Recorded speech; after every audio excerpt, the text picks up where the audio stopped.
Okay, welcome back. It's day 28, 11 hours, 3 minutes, and I'm really sorry to say that I could not get up early enough to get to Cape Town in my Mini to watch the winners come in. Karto by about a minute and 40 or 50 seconds beats Kevin. Must have been an incredible finish across the line.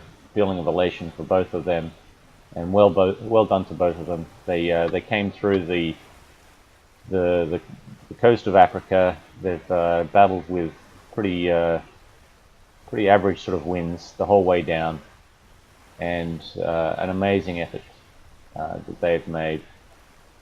Slow-mo, unlike his name, has proved not to be that slow and has about 47 nautical miles to go. Volotan 93, John 136.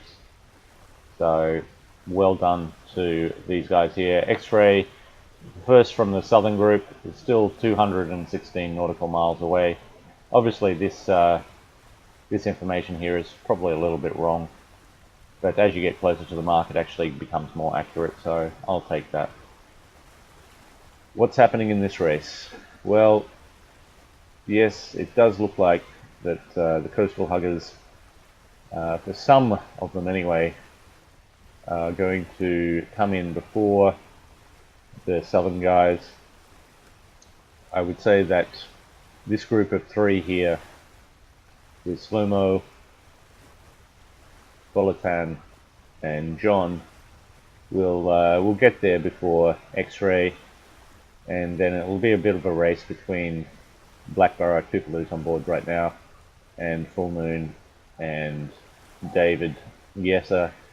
But when we look at the wind map, you'll see that these guys have actually got some pretty good wind to the Cape now. We are languishing in, well, not languishing, but it's not the best of winds, not what we expected coming to the Cape. About 11 knots, and that's going to die a little bit. So our little group here is going to be pushing together, hopefully getting in front of maybe Mr. Sid and Red Bull Racing and Zen 56. But I believe that they will have the best wind, and they will probably get in before us as well. So my hopes of beating some of these guys here is really not going to happen. I would say that these guys are going to come in first.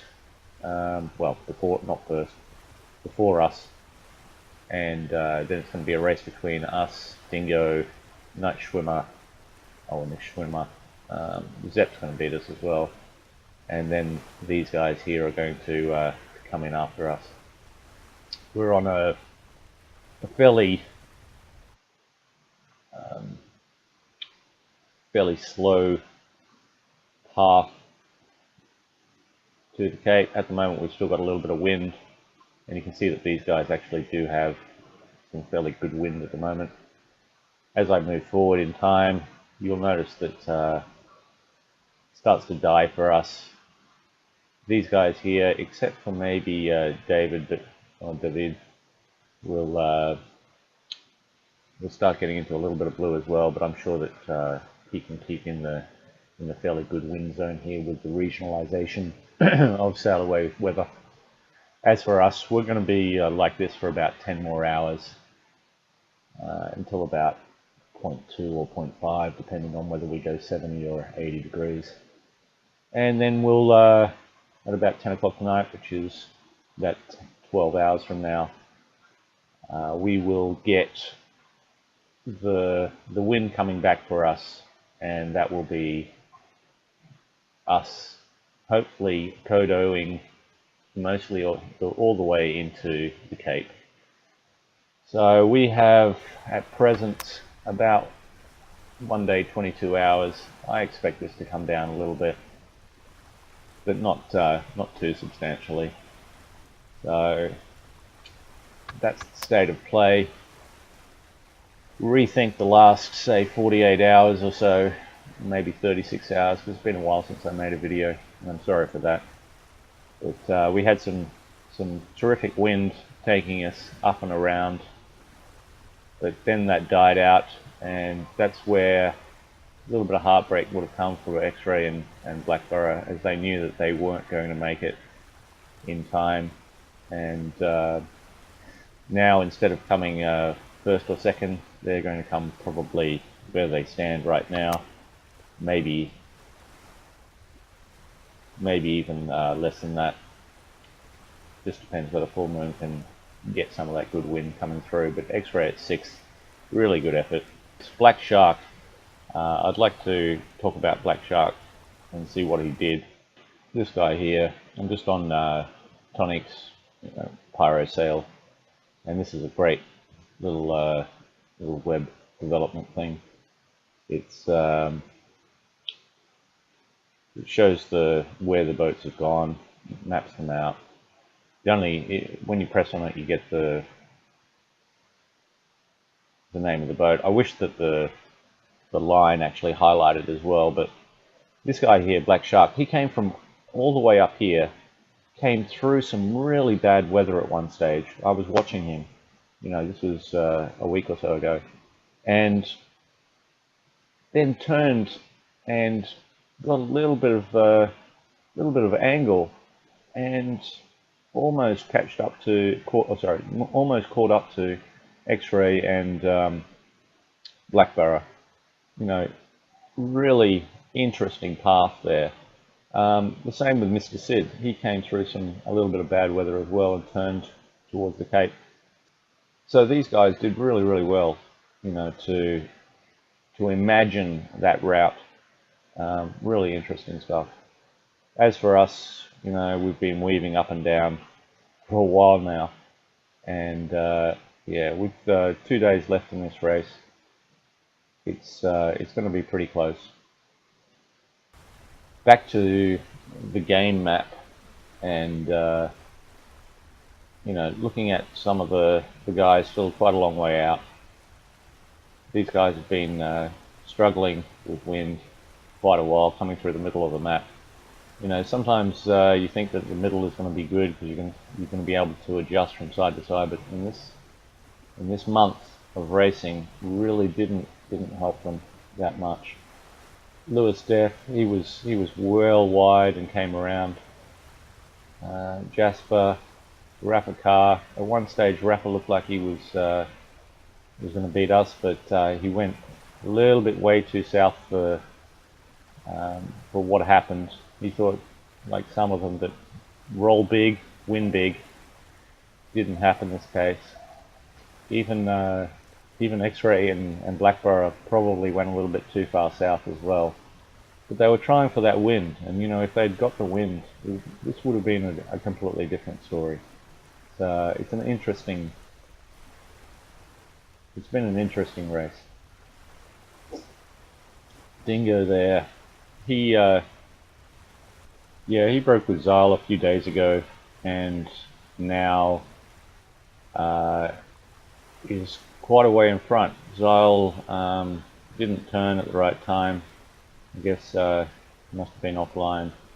Carl down here, same with him. Was very close to us. The Fenestrator, he once again was in front of us, 2 or 3 days ago. I think he turned a little bit too quickly. And here we have Captain Philly Phil, aka Frank Black, who came down at a steeper angle, and they've caught up quite considerably as well. So all to do at the end. I would like to do a little bit of analysis on Pyro's Tonic's website, having a little bit more of a deeper look as we get closer to the Cape. Probably wrapping up this race in a video in 1 or 2 days.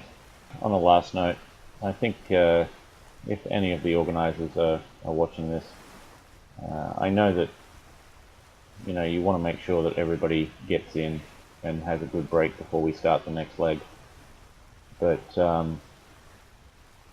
from this gamer, player, skipper, I think it does give a lot more interest to the actual race itself if we try to emulate the real VOR and head off at the same time. I know that they start on the 10th, which is only 6 days from now, but and you know, we won't get in for another 2 or 3 days. So I know that you want to give everybody a nice rest and make sure that most people get in, but